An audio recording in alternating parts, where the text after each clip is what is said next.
지난 목요일에는 서울의 양화진에 있는 외국인 선교사 묘원으로 국내 성지순례를 다녀왔습니다.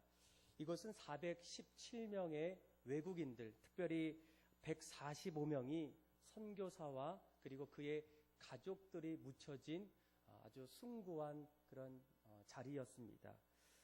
아마 그곳에 하나하나의 어떤 그 모습들을 볼 때마다 그동안 선교사들이 이 땅에서 남겨두었던 아름다운 흔적들을 하나하나 발견할 수 있었습니다.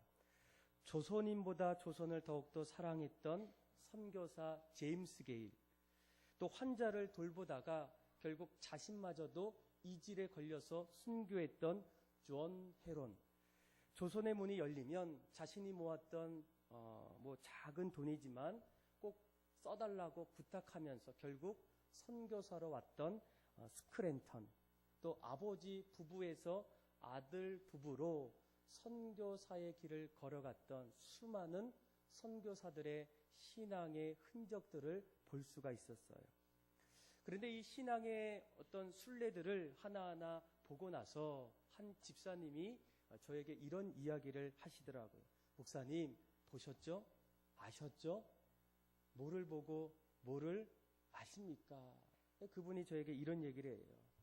오늘날의 한국이 어떻게 지금까지 이루어졌는지, 이분들의 헌신과 섬김과 생명을 바쳤던 그들의 신앙의 어떤 흔적이 없었더라면 오늘날의 한국 교회와 대한민국은 있지 않았을 겁니다. 이런 이야기를 하시더라고요. 물론 오늘날 우리가 이 나라를 하나하나 만들어가고 이끌어가지만 이 나라가 있기까지는 그동안 수많은 사람들의 삶의 아름다운 흔적들이 그동안 있었기 때문입니다. 우리는 그것을 반드시 기억하셔야 돼요. 내 가정이 행복한 것은 내 가정을 이루기 이전에 우리 부모님들, 또 우리 아버지, 어머니들의 보이지 않는 사랑과 섬김이 반드시 있었다는 거예요. 아마 우리는 인생을 살아가면서 우리 인생 속에서 반드시 남겨야 될 그런 흔적들이 있습니다.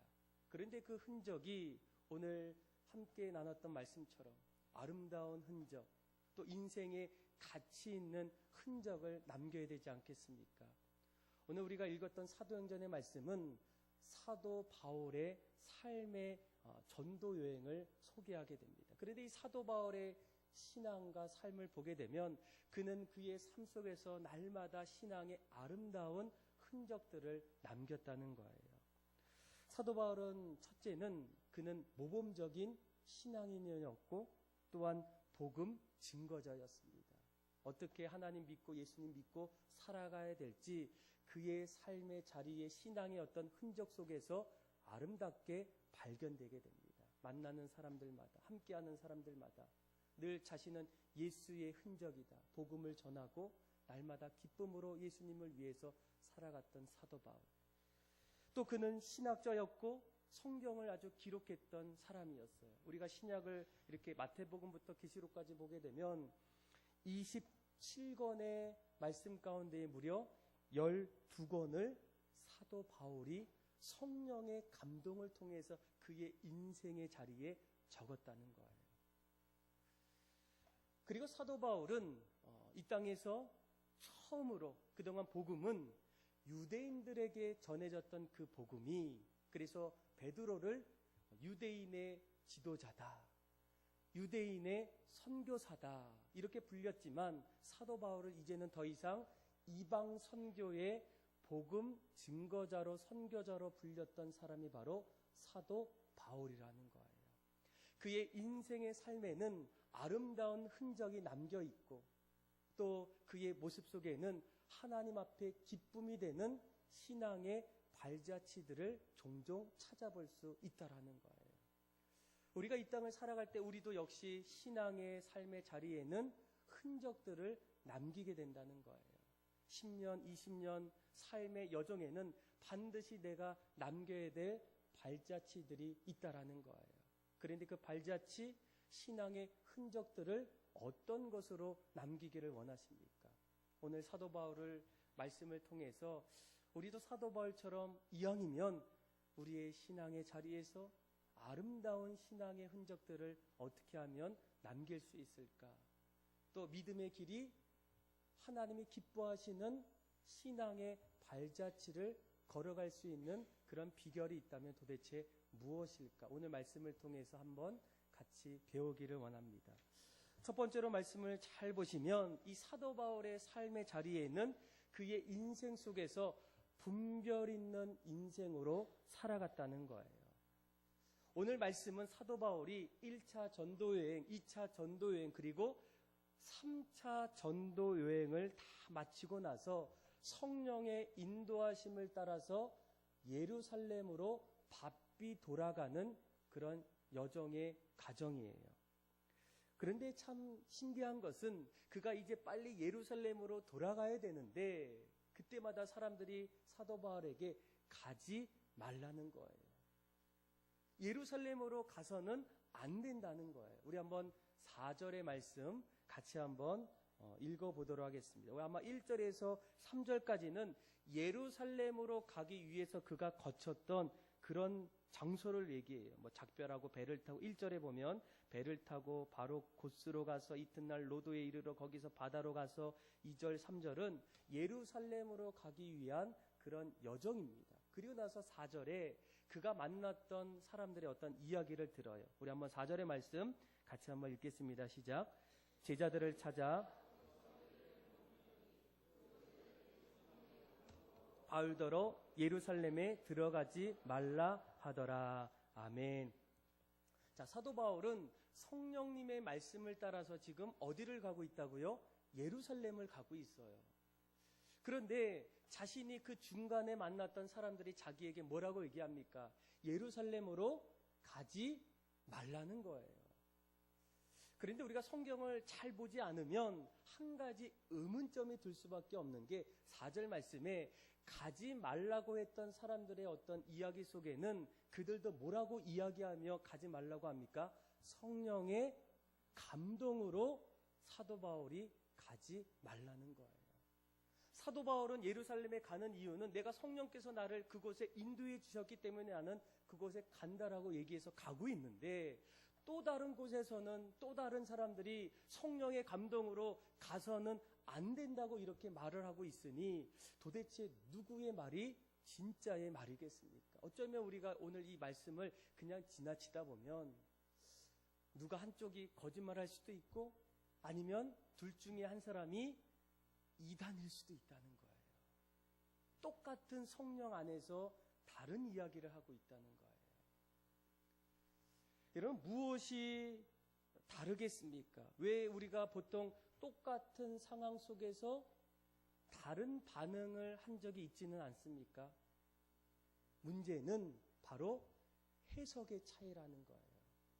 성령께서 이 제자들, 사도 바울에게 가지 말라고 권면했던 그 사람들에게도 똑같이 사도 바울이 예루살렘으로 가게 되면 사도 바울에게 일어나는 여러 가지 어려운 일들을 보게 하셨어요.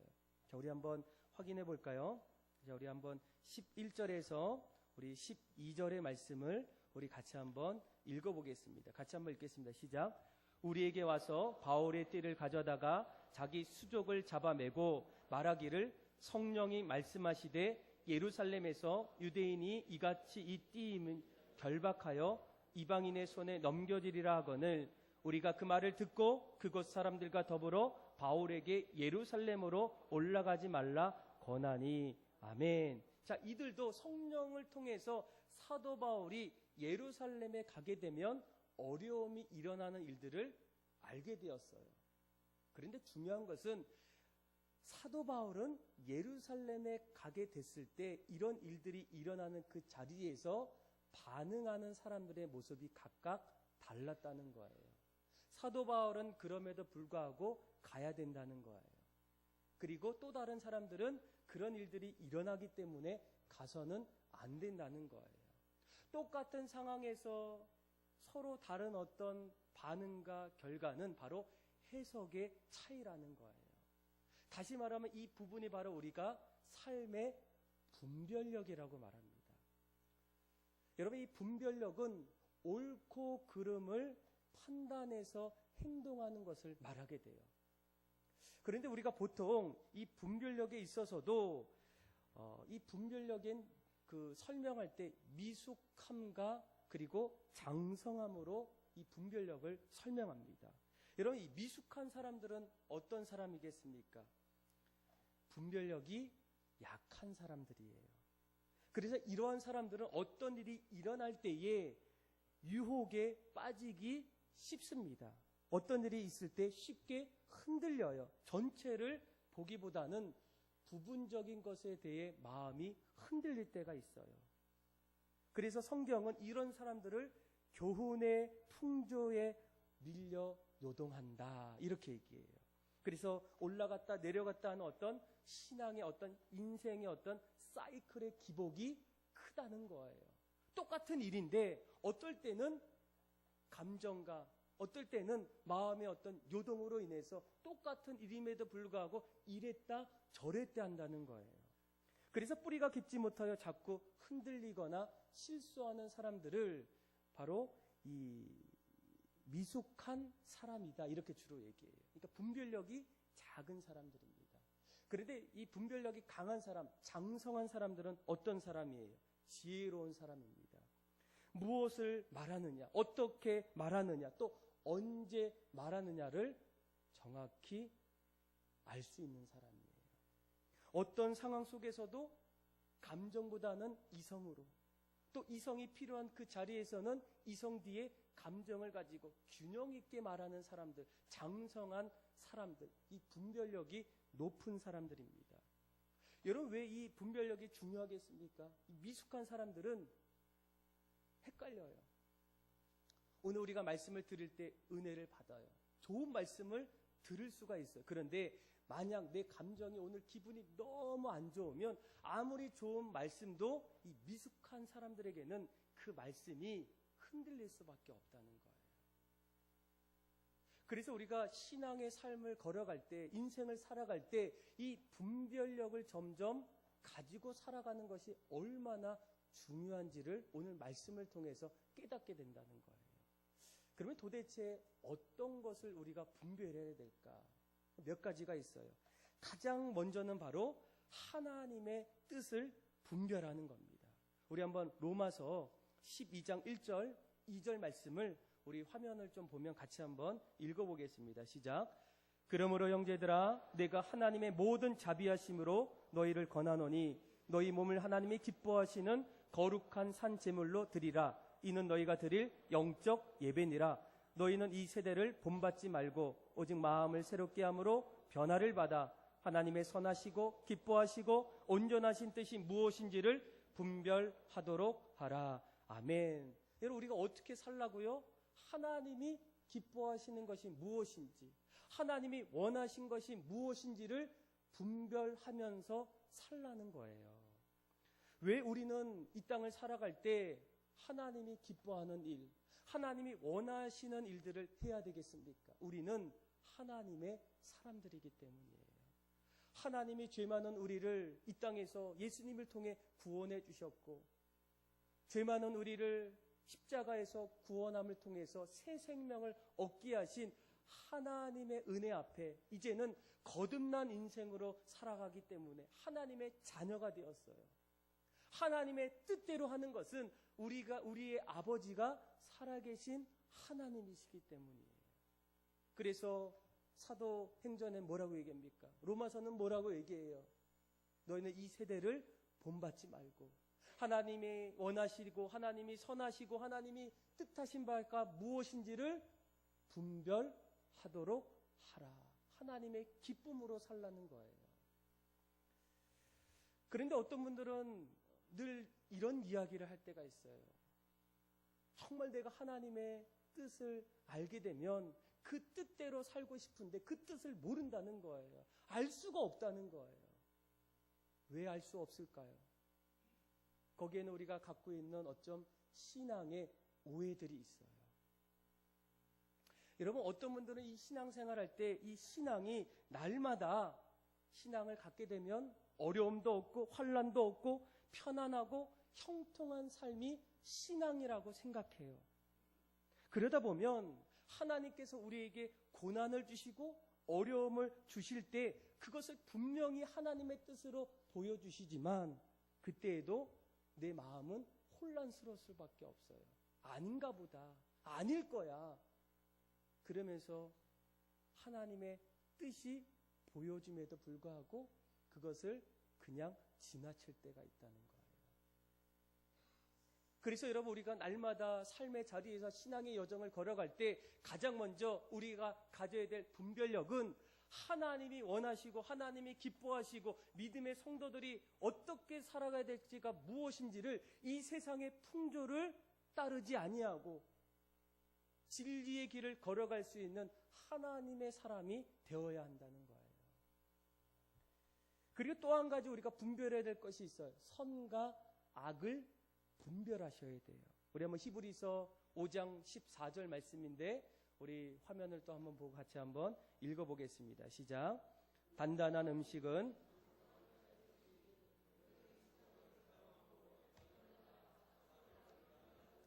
자, 선악을 분별할 때 누가 분별할 수 있다고요? 장성한 자. 그래서 지각을 사용한 연단받은 사람이에요. 여러분, 이 어린아이의 특징은 선악을 분별할 수 있겠습니까? 잘 못해요. 이 어린아이들은 뭐 해로운 음식도 주면 기쁘게 먹어요. 장난감도 주면 심지어는 먹으려고 해요. 그런데 이 장성한 사람들은 어떻습니까? 무엇이 옳고 그른지를, 무엇이 선과 악인지를 알게 돼요. 그런데 오늘 말씀, 히브리서 말씀을 잘 보시면 이 장성한 자를 지각을 사용했다는 거. 여기서 말하는 이 지각은 인간이 가지고 있는 모든 능력을 말해요. 그런데 그 능력이 어떻게 옵니까? 연단을 받아서 내가 그렇게 될 수가 있다는 거예요. 내가 훈련받고 내가 배우는 자리에 점점 있을 때 점점 내가 어린아이에서 장성한 사람으로 점점 변화될 수 있다는 거예요. 그래서 내가 선과 악을 분별할 수 있는 가장 좋은 방법은 끊임없이 여러분들이 배우셔야 돼요. 끊임없이 내가 나이가 많든 적든 늘 말씀이든 뭐 세상의 어떤 가치관이든 어떤 것이든 늘 배움의 자리에서 내가 있을 때에 우리가 이제는 어린아이가 아닌 장성한 사람, 지각이 뛰어난 연단받아서 선과 악을 우리가 끝까지 우리가 살아갈 수 있다는 거예요. 그리고 디모데후서 2장 15절에는 또 한 가지 분별해야 될 것이 있어요. 바로 진리라는 거예요. 우리 한번 디모데후서 2장 15절의 말씀 또 한번 같이 한번 읽어볼까요? 시작. 내가 진리의 말씀을 옳게 분별하여 부끄러울 것이 없는 일꾼으로 인정된 자로 자신을 하나님 앞에 드리기를 힘쓰라. 무엇을 옳게 분별하라고요? 진리는 변하지 않는 겁니다. 또한 항상 우리의 삶의 자리에 놓여 있는 것이 바로 진리라는 거예요. 그 진리를 위해서 우리가 분별할 수 있도록. 그 중에 하나가 뭡니까? 하나님의 말씀이라는 거예요. 그 말씀을 알아야 내가 진리 안에 그 진리를 옳게 분별하며 살 수 있다라는 거예요. 그리고 또 한 가지 바로 영들을 분별해야 된다는 거예요. 자, 우리 요한일서 4장 1절인데 우리 같이 한번 화면 보고 같이 읽어볼까요? 시작. 사랑하는 자들아, 영들이 하나님께 속하였으나 분별하라. 많은 거짓 선지자가 세상에 나왔습니다. 아멘. 자, 세상의 영적인 어떤 사단, 마귀들이 우리의 어떤 마음을 흔들어 놓을 때가 있어요. 보여요? 보이지 않아요? 안 보여요. 아담과 하와가 선악과를 먹었던 이유가 무엇이겠습니까? 자꾸 뱀을 통해서 찾아왔던 사단의 유혹에 넘어갔기 때문이에요. 여러분, 우리가 어떤 일을 할 때 가정이 행복해지기를 원하지 않는 사람은 아무도 없어요. 그런데 그것을 원하는 딱 한 가지, 사단은 늘 가정이 깨지길 원해요. 교회가 무너지길 원해요. 관계가 틀어지길 원해요. 그럴 때마다 이 악한 영들이 우리 안에서 자꾸 우리를 미혹합니다. 우리가 그것을 분별하지 못하면 우리도 결국 그 앞에서 아담과 하와처럼 넘어진다는 거예요. 사도 바울이 뭐라고 얘기합니까? 우리의 싸움은 혈과 육에 대한 싸움이 아니요 정세와 권세와 이 세상의 어두운 악한 영들과의 싸움이라는 거예요. 그래서 그때마다 우리가 분별하지 않고 영적인 것에 우리가 분별하지 않으면 자꾸 우리가 넘어지고 인생의 흔적이 점점 안타까운 모습으로 변해지게 된다는 거예요. 늘 사랑해야 되는데 사랑할 수가 없어요. 함께하고 싶은데 자꾸만 깨져요. 그런데 그 사람이 미우기보다도 악한 그 영들이 우리 어떤 사이를 자꾸만 갈라놓기 시작합니다. 여러분, 이 사단은 원어로 보면 디아볼로예요. 디아와 이 볼로의 합성어. 디아는 뭐뭐 사이, 볼로는 던지다예요. 비투인과 스로우. 던지면 두 사람이 행복해요. 제가 던지면 어떻게 될까요? 두 사람이 사이가 깨지는 거예요. 그러니까 사단의 어떤 역할이 이간, 유혹, 미혹 이런 어떤 것들이 바로 우리의 삶의 자리에 자꾸만 나타나는 거예요. 그럴 때마다 우리가 믿음의 삶의 자리를 나아갈 때 중요한 것은 영들을 분별하는 그 지혜를 여러분들이 구하셔야 돼요. 그래야 어떻습니까? 우리도 사도 바울처럼 우리 인생의 아름다운 흔적들을 하나하나 남길 수 있다는 거예요. 제자들이 사도 바울을 만날 때마다 가지 말라는 거예요. 가면 고생하고 가면 험난하고 가면 생명까지 위태로운 걸 아는데 미숙한 어떤 그런 분별력을 통해서 손해본다는 거예요. 선생님 가면 손해봐요. 고생하는 거예요. 가지 마요. 이런 어떤 이야기들을 똑같은 성령을 통해서 예루살렘에 가는 어떤 이야기를 들었는데 갔을 때에 어떻습니까? 성숙한 사도 바울은 그럼에도 나는 간다는 거예요. 그런데 미숙한 분별력이 아주 연약한 미혹에 흔들리는 그 사람들은 어떻습니까? 뻔히 고생하는 거 아니까 어려운 길이니까 십자가의 길이니까 가지 말라는 거예요. 믿음의 성도들에게 필요한 것이 무엇이겠습니까? 분별력입니다. 분별력. 내가 어떤 일을 할 때마다 어떤 것이 정말 옳은 일일까? 하나님이 정말 기뻐하는 일이 무엇일까? 진리가 도대체 어떤 걸까? 내가 무엇을 평생 붙잡고 살아가야 될까? 이것을 여러분들이 꼭 마음에 붙잡고 그 분별력으로 살아가셔야 돼요. 두 번째로 우리가 이 아름다운 인생의 흔적을 남겼던 사도 바울 안에는 또 한 가지가 있어요. 바로 결단하는 어떤 인생이 있었다는 거예요. 여러분, 우리가 인생에 있어서 이 결단하는 일은 참으로 중요합니다. 아름다운 흔적을 남겼던 수많은 사람들의 한 가지 공통점은 그들의 인생에서 단호한 결단이 있었다는 거예요. 여러분, 이스라엘 백성들을 애굽에서 인도했던 모세, 그는 어떤 사람입니까? 사실은 도망자예요. 애굽 사람 한 사람을 죽였기 때문에 살인자입니다. 도망자입니다. 이제는 사람들로부터 총망받을 수 없는 그런 어떤 사람이에요. 그런데 그가 호렙산 떨기나무에서 하나님의 음성을 듣고 그의 부르심 앞에 어떻게 합니까? 하나님, 제가 어떻게 할 수 있어요? 전 못해요. 안 됩니다. 이것이 아니라 그 자리에서 결단합니다. 자기의 신발을 벗고 하나님이 하라고 하면 하겠습니다. 이런 어떤 결단을 통해서 그가 애굽에서 이스라엘을 구원했던 민족의 지도자가 되었어요. 베드로, 여러분, 베드로는 어떤 사람이에요? 이 물고기를 낚는 어부였어요. 그런데 하루는 예수님께서 깊은 바다에 그에게 이제는 깊은 바다에 그물을 던지라고 했을 때, 그리고 그를 불렀을 때 그는 드디어 사람 낚는 어부로 그의 인생이 달라집니다. 그래서 여러분, 우리가 정말로 우리 어떤 인생의 삶의 자리에 이 결단하는 어떤 일들이 우리 인생에 너무나 중요하다는 거예요. 내가 정말로 멋진 남편으로 살기를 원한다면 어떻습니까? 결단하셔야 돼요. 아내를 사랑하고 최선을 다하는 인생을 살아가야겠다는 이런 어떤 결단이 있으셔야 돼요.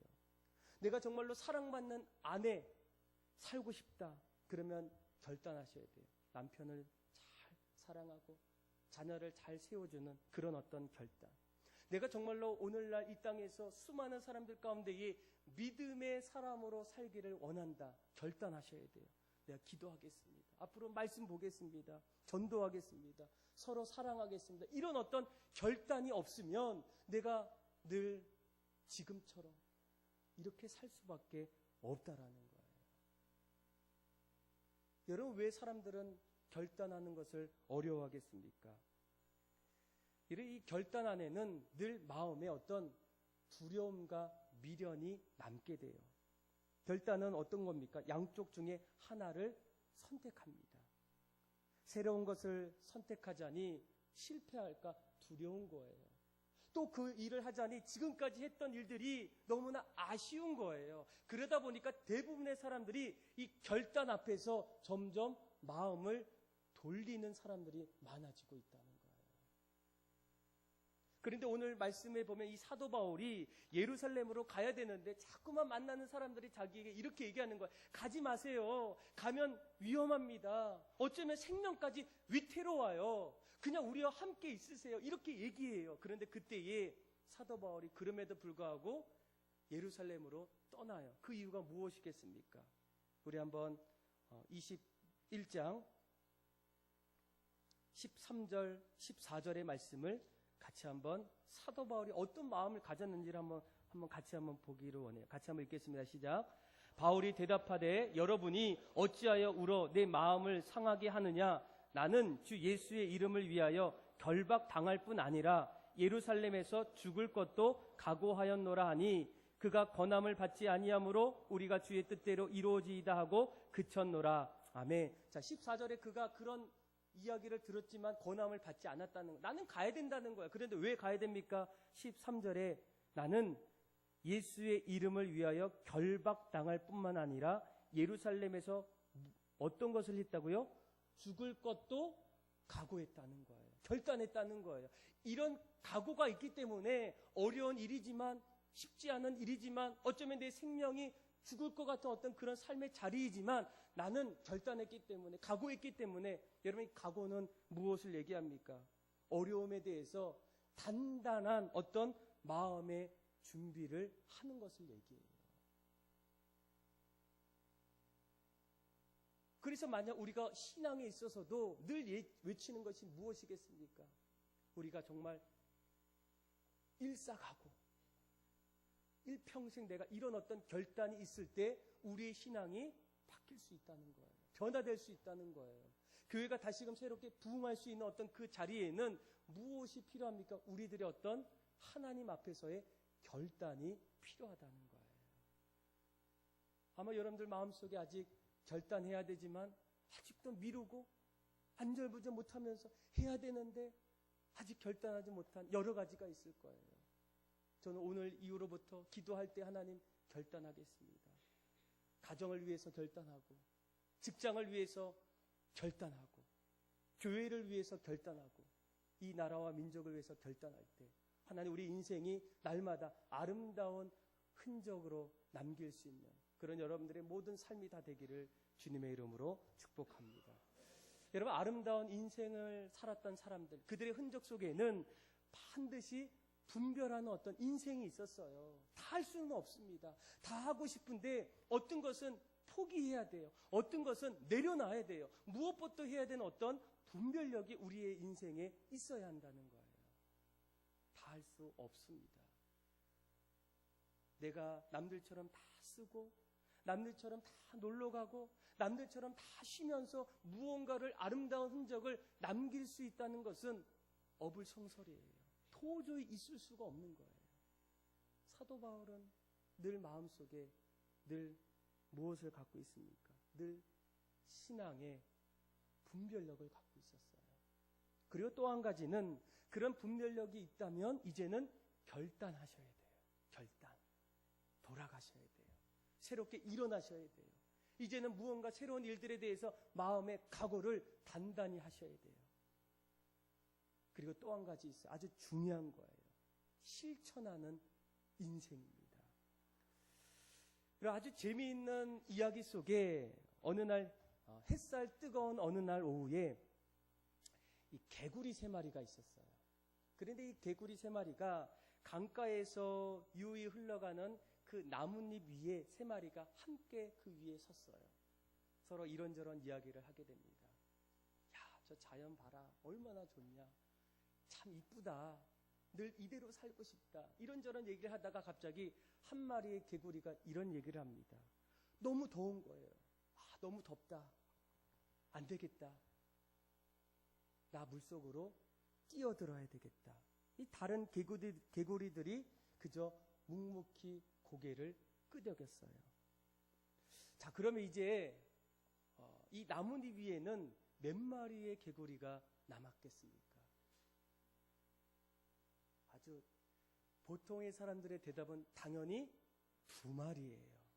그런데 정답은 3마리입니다.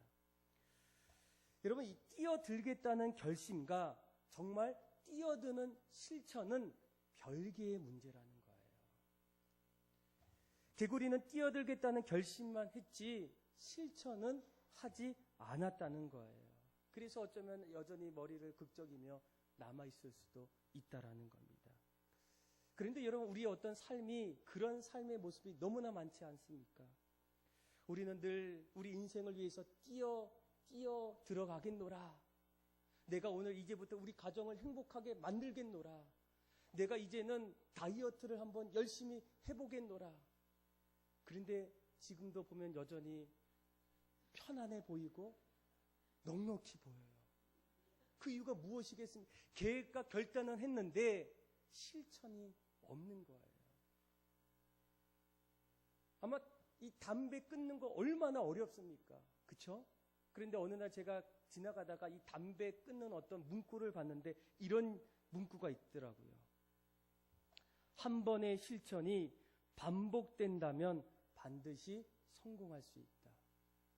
10번의 결심보다 한 번의 실천이 중요하다. 여러분, 뭘 얘기할까요? 어떤 의미일까요? 결심도 사실 중요해요. 그런데 결심 속에서 반드시 실천이 따라오지 않으면 아무 소용이 없다는 거예요. 오늘 사도 바울이 이제 드디어 마음에 각오를 합니다. 사람들이 말리는 거예요. 가지 마세요. 예루살렘으로 가면 위험에 처할 수가 있어요. 고생입니다. 그리고 생명까지도 위험에 놓칠 수가 있어요. 가지 말라는 거예요. 그런데 오늘 우리가 읽었던 21장의 말씀을 보게 되면 이 사도 바울을 통해서 계속적으로 반복되는 한 가지 단어가 있어요. 가장 많이 나오는 단어 뭘까요? 1절, 2절, 3절, 4절 말씀을 보게 되면 계속적으로 한 가지 동사 단어가 뭐냐면 가다예요. 그렇죠? 1절에 거기서부터 바다로 가서, 배를 타고 바로 곳으로 가서, 2절, 3절도 구브로로 바라보고 이를 왼편에 두고 수레와 행하러 두로에 상륙하니 거기서 배의 짐을 풀려 갑니다. 그렇죠? 4절도 제자들을 찾아가서, 끊임없이 제자들이 가지 말라고 하는 그때에, 자, 우리 한번 15절, 16절의 말씀을 우리 같이 한번 읽어보겠습니다. 같이 한번 읽어볼까요? 시작. 이 여러 날 후에 여장을 꾸려 예루살렘으로 올라갈새 가이사랴의 몇 제자가 함께 가며 한 오랜 제자 구브로 사람 나손을 데리고 가니 이는 우리가 그의 집에 머물려 하니라. 아멘. 이 사도 바울은 예루살렘으로 가는 것이 자기에게는 어렵고 쉽지 않은 길이고 어쩌면 내 목숨까지도 잃어버리는 그런 어떤 삶의 자리에서 뭐라고 얘기합니까? 나는 죽을 각오도 했다는 거예요. 결단했다는 거예요. 그러면서 이 결단했던 사도 바울의 어떤 모습 속에는 끊임없이 나오는 것이 가고 있다는 거예요. 일어서서 말로만 결단하는 것이 아니라 말을 통해서 이제는 행동으로 그 길을 지금도 여전히 걸어가고 있다는 거예요. 여러분, 이 갔다라는 이 동사의 의미의 한 가지는 뭡니까? 행동으로 지금 보여주고 있다는 거예요. 여러분, 어떤 분들은 늘 마음속에 이런 얘기를 해요. 내 신앙에 잘하고 싶어요. 이대로는 안 돼요. 근데 예수님을 정말 알고 싶어요. 그러면 그런 마음을 가졌다면 여러분들이 이제는 그 배움의 자리에 가셔야 돼요. 시간이 없더라도 내서 그 자리에서 말씀을 들어야 돼요. 왜 내 신앙이 이럴까? 이대로는 안 되는데, 이대로 되지 않았으면 좋겠다. 이런 어떤 결단이 있다면 이제는 가서 그 자리에서 그 말씀을 들어야 돼요. 내가 이 땅에서 수많은 만남 속에서 믿음의 사람들의 만남, 교제, 아름다운 어떤 만남을 갖고 싶다. 그러면 여러분들이 시간이 없더라도 목장에 가셔서 신앙의 사람들과 수많은 교제와 신앙의 삶의 자리를 나누셔야 돼요. 내가 섬기는 교회가 정말 선교하는 교회가 되고 싶다. 어떻게 해야 됩니까? 내가 선교에 들어가서 그 자리에서 직접 선교하셔야 돼요. 그러지 않으면 어딜 가든 목장이든 선교회든 뭐든 나에게는 늘 결심으로만 끝날 수밖에 없다는 거예요.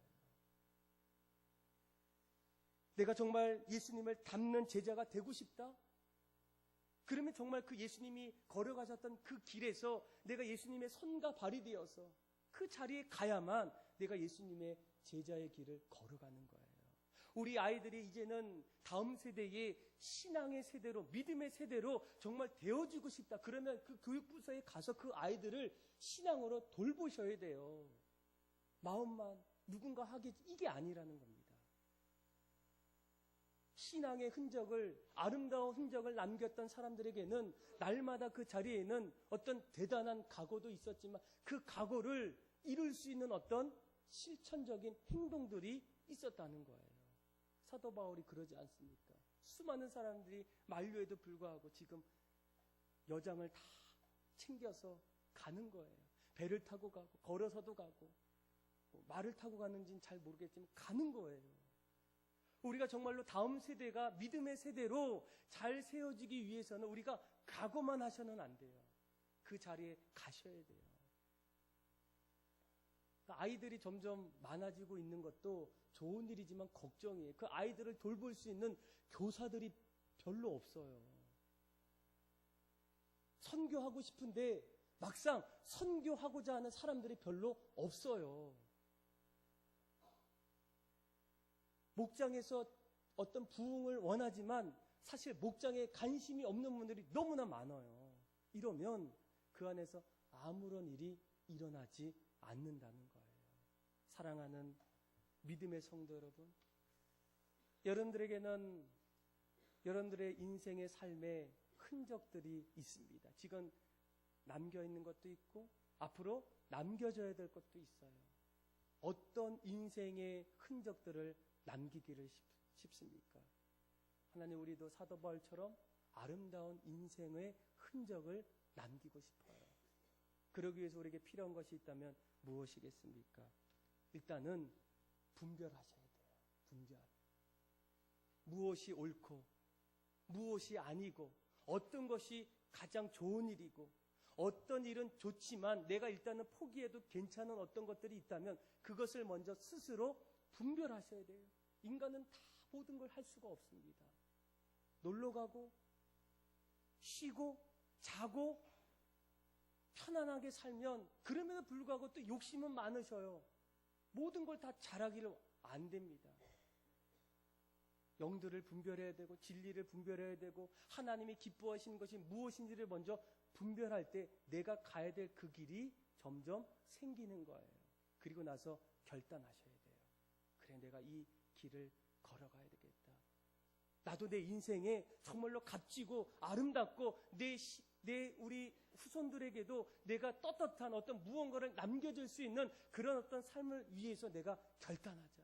가정을 위해서 결단하고 직장을 위해서 결단하고 교회를 위해서 결단하고 내 신앙을 위해서 결단하는 마음이 반드시 있어야 돼. 그리고 나서 마지막 이제는 뛰어들겠다는 개구리처럼 생각만 하지 마시고 가셔야 돼요.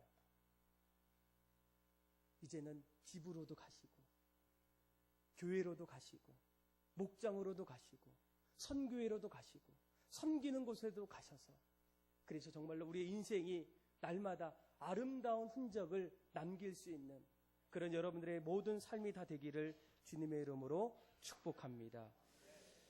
우리 소망의 찬양지 194장 나 주님의 기쁨 되기 원하네 F로 시작하는데